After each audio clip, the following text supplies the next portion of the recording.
Aruti wira 17 ruhonge rwa NHIF ni marugamitio wira wa kahinda ga thiku igana rimwe ria 80 guku thibitari 18 ikiambiriria gwikwo uthuthuria ni undu wa kina marekwirwo gukorwo na maheni hamwe na ungumania hari biro cia thibitari. Ndumiriri ino irekereirio ni murugamiriri munene wa ruhonge rwa NHIF kamunyo uria uma mbere ya kamiti ya seneti ya ugima wa mwiri kuri ugite ati aruti wira amwe a ruhonge rwa NHIF makoretwo makinyitanira na thibitari citiganite na gukonia Kenya kuria makoretwo makihenania ati mbeca iria a Kenya marahuthira citabiro ya thibitari ni nyingi nigetha mone kamweke ga kuya ruhonge rwa NHIF. 17 patients record that they were discharged physically, but from the system review they were not discharged biomedical until a subsequent review visit.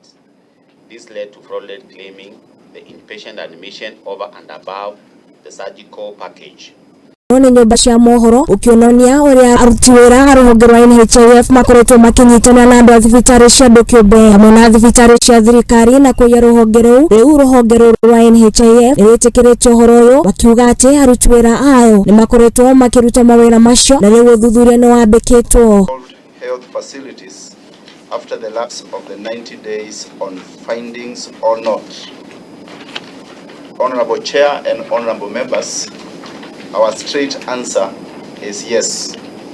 The suspension of the 6 facilities under investigation has been extended by a further 90 days through formal written communication.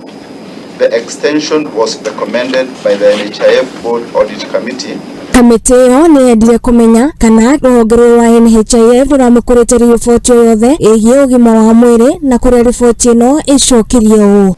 And NHIF is like a regulator hospital. The people who do prioritization, are they medical staff? Are they in the same cadre as the services?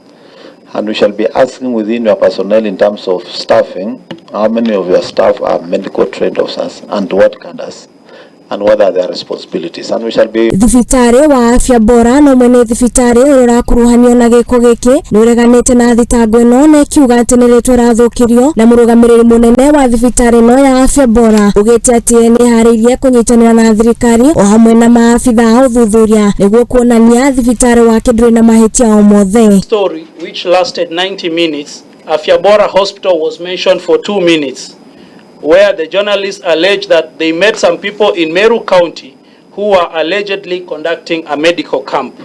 The said persons impersonated staff from Afya Bora Hospital. In the expose, there were no allegations of malpractice, there was no allegation of fraud.